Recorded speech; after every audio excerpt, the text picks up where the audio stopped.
नमस्कार, मी प्रियांका स्वरसाजमध्ये तुम्हा सगळ्यांचं स्वागत करते।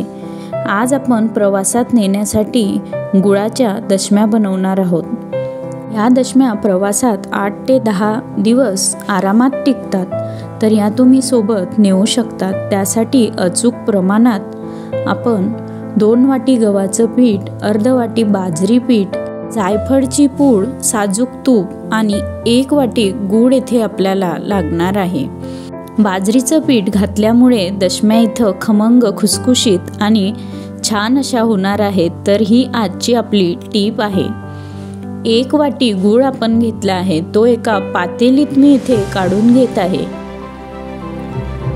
गूळ घेतल्यानंतर आपल्याला त्याच वाटीने 1.5 वाटी पाणी मोजून या गुळात घालून घ्यायचं आहे।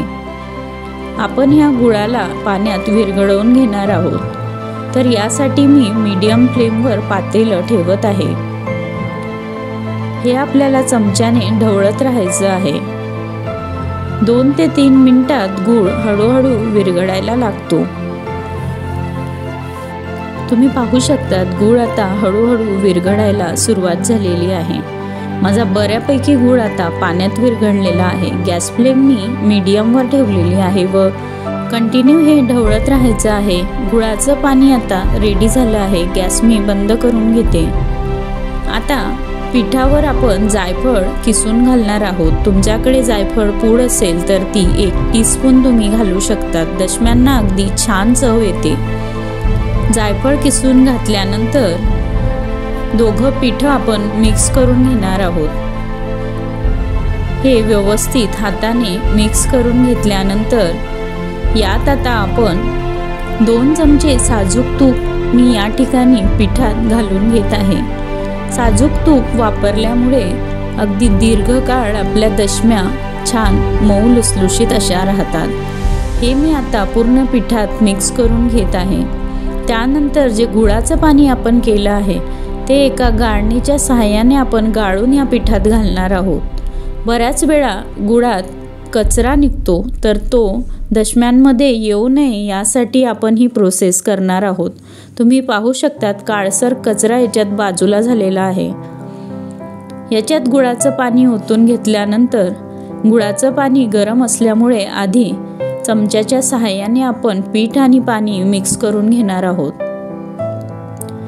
पीठ पाणी अगदी नॉर्मल टेम्परेचरला आल्यानंतर हे मी हाताच्या सहाय्याने आता मिक्स करून घेत आहे।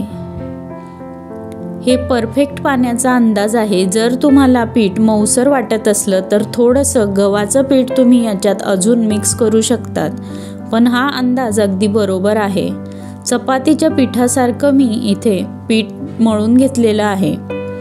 पीठ मळून झालेलं आहे। याच्यावर आता 1 चमचा साजूक तूप घालून पूर्ण पिठाला आपण लावून घेणार आहोत। असं छान आपण हे पुन्हा एकदा मळून घेणार आहोत। तुम्ही पाहू शकता अगदी छान रंग आपल्या पिठाला आलेला आहे। आता आपण लहान लहान लाट्या या पिठाच्या करून घेणार आहोत, जेणेकरून आपण सेम साईजच्या दशम्या आपल्याला बनवता येतील। एक लाटी मी या ठिकाणी बनवून घेतलेली आहे। त्यानंतर आपण या लाटीला गव्हाच्या पिठात डस्ट करून घेणार आहोत। दशमी पोळपाटाला चिकटू नये म्हणून हे आपण डस्ट करून घेतलेलं आहे। त्यानंतर आपण लहानशी पुरी या ठिकाणी लाटून घेणार आहोत।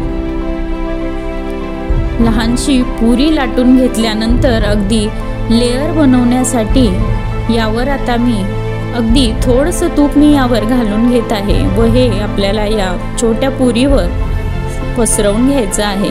त्याला मी आता मधून फोल्ड केलेलं आहे। पुन्हा एकदा थोडंसं तूप याला मी लावून घेणार आहे व त्रिकोणाचा आकार आपण याला देणार आहोत। हे असं केल्यामुळे आपले ज्या दशम्या बनतील त्या अगदी लेयर्सवाल्या बनणार आहेत। पुन्हा एकदा गव्हाचं पीठ आपण डस्ट करून घेऊया व आता नेहमीप्रमाणे जसं आपण चपाती लाटतो त्याप्रमाणेच आलटून पालटून आपण ही पोळी लाटून घेणार आहोत। जास्त बारीकही नको आणि जास्त जाडही नको, या प्रमाणात आपल्याला ही दशमी लाटून घ्यायची आहे। दशमी आपली लाटून तयार आहे। तवा मी गरम करत ठेवला होता, त्यावर आता ही दशमी मी घालून घेणार आहे। गॅस फ्लेम मीडियम टू हाय आपण ठेवणार आहोत। दशमी दोघही बाजूने आपण छान शेकून घेणार आहोत। एक बाजू झाल्यानंतर याला मी उलटवून घेत आहे। दोघं बाजू आपल्याला अशा प्रकारे छान शेकून घ्यायच्या आहेत। दशमीला उलटणीने थोडंसं दाबत मी शेकत आहे। त्यानंतर साजूक तूप मी एका बाजूला लावून घेतलेला आहे। दुसऱ्या बाजूने देखील साजूक तूप आपण लावून घेणार आहोत। हा किती छान असा खरपूस आपली दशमी या ठिकाणी झालेली आहे। ही दशमी लहान मुलांच्या टिफिनला तुम्ही देऊ शकतात। प्रवासासाठी तर अगदीच उत्तम आहे। एवढ्या पिठात मी 5 ते 7 दशम्या बनवून तयार केलेल्या आहेत। छान लेयर्सवाली खुसखुशीत दशमी आपली तयार आहे। तुम्ही देखील बनवा, कशी झाली मला कळवा आणि चॅनलला सबस्क्राईब करायला विसरू नका। बेल आयकॉन देखील प्रेस करा। धन्यवाद।